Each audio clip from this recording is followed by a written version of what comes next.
We begin by getting you updates on the COVID cases in Maharashtra, which is still continuing its alarming rise. The state reports a high number of COVID cases, with the last week reporting almost 95,000 cases. The last week saw Mumbai COVID numbers also double and positivity rate go up from 5 to 10% now in Mumbai. The city alone recorded 10,000 out of the state's tally of almost 95,000 cases.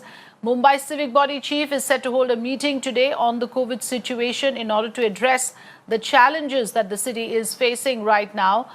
Fresh curbs on city's nightlife, malls and places where crowding is seen will also be now coming under fresh restrictions. All of this expected to take place soon in Maharashtra, with more decisions expected to be announced in this regard.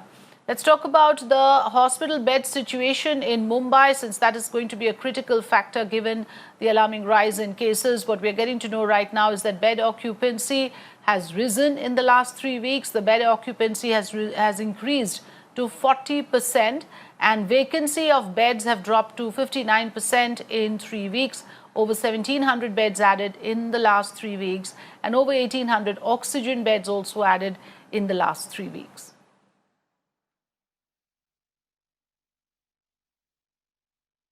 Disha Shah joining us live. She's at the Civic Body office in Mumbai. So Disha, we were reporting about how this kind of a situation may now call for fresh restrictions, because we're looking at two things. We're looking at the positivity rate, we're looking at the tally, the daily rise in cases. Mumbai is contributing substantially to the overall state tally, which has also reached alarming levels. Over to you first for the details that you have on the numbers, and how do we address the situation now? What are the steps being taken? Well, Afrida, firstly, of course, two important developments that we are expecting on the cards as far as, the COVID case scenario in the state of Maharashtra is concerned. And particularly if you talk about Mumbai first, because as the positivity rate is near 10%, it has directly impacted the health infrastructure as well. Because as we all know that the numbers today have been reporting same of October and September last year, which of course was crucial as far as the health infrastructure is concerned. So today as well, we are looking at that sort of a situation where the health infrastructure is being impacted in a big way. So if you talk about particularly the hospitals, the bed occupancy has increased in the last 3 weeks or so, and particularly why we are focusing last 3 weeks, because that is the graph that constantly we are looking a rise of the COVID numbers. In the last, of course, 1 week or so, we have seen about 10,000 cases in Mumbai alone. And if you talk about last 3 weeks, we are looking over 25,000 cases that have been reported in the last 3 weeks. So that is, of course, one of the major concerns. The vacancy, of course, have reduced in a substantial way, Afrida. Just if you talk about the numbers here, I have some data which we have put together for our viewers. If you talk about Feb 22nd particularly, the vacancy of the beds across hospitals stood at 76%. But today, if you talk about till March 13, it has come down to 66%. If you talk about the occupancy has increased from the vacancy of beds, of course, is down from 70% to 59% this time. And particularly the oxygen beds, the usage have increased in the past 3 weeks. So that also data we have gathered. In the last 3 weeks alone, the Civic Body has added 1,800 more oxygen beds, indicating the fact that how people are needing oxygen beds, and now hospitals are getting acquired as far as the bed occupancy is concerned. So these are certain numbers here that we have put together to show that how the health infrastructure also is going back to the situation of October and September, where we saw the situation was at peak. To answer the second part of your question, Frida, as to what's really expected. Right. So today and tomorrow, definitely we are expecting high-level meeting to happen in the BMC as well as in the Maharashtra state government, and fresh restrictions, curbs definitely is expected in Mumbai and the other affected parts of the state. Yes. Okay, thanks, Disha. But do stay on with us. We are coming back to you to get an understanding of the other cities in Maharashtra, where also there are some major areas of concern. And we are talking about cities like Nagpur and Latur to begin with. As cases continue to surge in the state of Maharashtra, Nagpur has become the first major city to return to lockdown from today onwards. Night curfew was imposed in Latur district from 8 p.m. to 5 a.m. All weekly markets to remain shut for the month. Emergency services, of course, are exempted. So that's the situation with regards to Nagpur. Disha, coming back to you on this, we are already looking at case studies of other cities to see how the pattern is, when it really gets to a level where there is no option but to impose lockdown. That is being done in districts like Nagpur. Of course, that will again raise apprehension whether a similar step becomes inevitable in Mumbai, even though there is a lot more at stake when it comes to the balance of life and livelihood for a city like Mumbai. Disha? Well, certainly, and why we are focusing here and stressing on Nagpur, Afrida, because this is perhaps one of the districts that is going into a semi-lockdown, the similar sort of situation which we witnessed in the early days of March. So that is the sort of situation we are looking in Nagpur.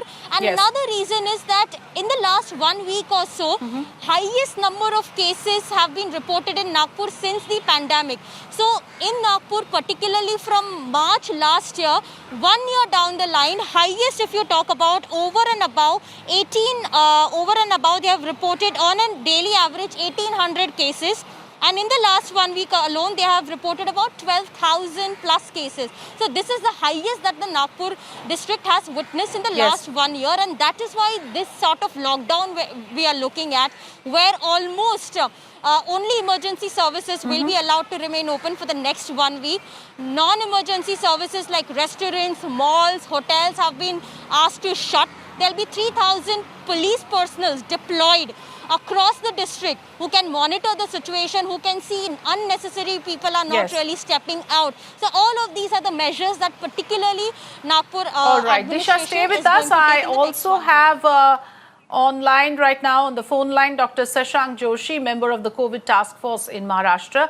Good morning, Dr. Joshi. You are looking at the figures, I'm sure, very closely to understand the ground situation. What do you make of it? Because the headline today is that Mumbai has, the state of Maharashtra, of course, has crossed the 16,000 mark and it has gone back to the October peak levels. What is the analysis on the part of the COVID task force at this point of time? Is this another wave that we are seeing in the state of Maharashtra? Why are the cases so alarmingly high at this point? It is extremely clear-cut that we are in the second wave.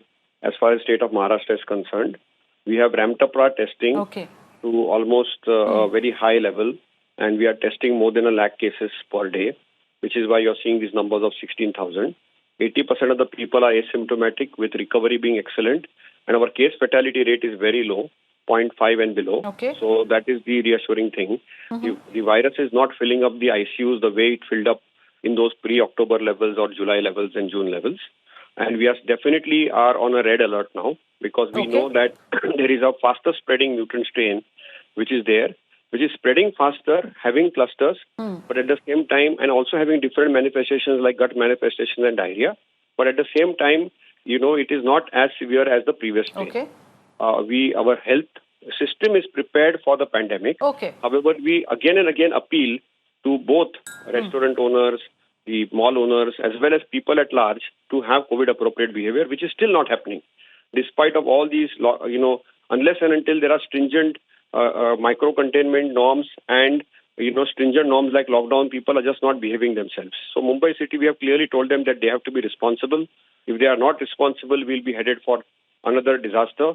And we need to ensure the test positivity rate of Maharashtra is very concerning. It's around 13 to 14%. Mumbai is around 7 to 8%.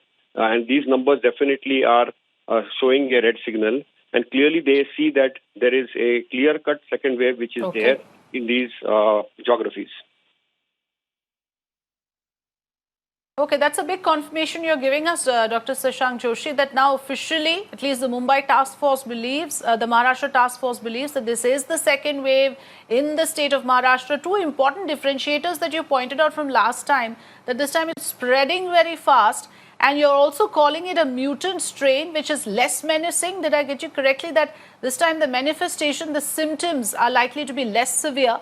So hospitalization would be less. But is that any assurance? Because, ultimately the challenge would be to break the transmission link, isn't it, to the spread of the virus, so to speak? Most people are asymptomatic. Because most people are asymptomatic, making them home isolated and keeping them quarantined for 14 days is becoming a problem in different geographies. And therefore, at many places, we have advocated, institutional quarantine. Because when you have a large asymptomatic population harboring the virus, they are the ones who are spreaders and super spreaders. And containing them has becoming a challenge. And that is the real problem which Maharashtra is facing, which is why we are seeing the rapid spread. So it's very, very important to contain. And the other thing which we have advocated very strongly from the Maharashtra Task Force is to increase the contact tracing to 1:30. In places, even it can go 1:50. So do as much contact tracing as possible and go back to the drawing board again and do aggressive contact tracing and contain and micro-containment. So I think the real strategy is aggressive contact tracing and micro-containment. And of course, COVID-appropriate behavior just cannot be ignored. Okay, so that's the strategy this time around, and of course this has to be the entire way of handling the situation on ground will have to be reimagined this time around. Like you said, the trends and patterns are not exactly the same as we saw in the first wave, and you're also clearly calling this very much the second wave now in Maharashtra. Dr. Shashank Joshi, appreciate you joining us. Thanks very much.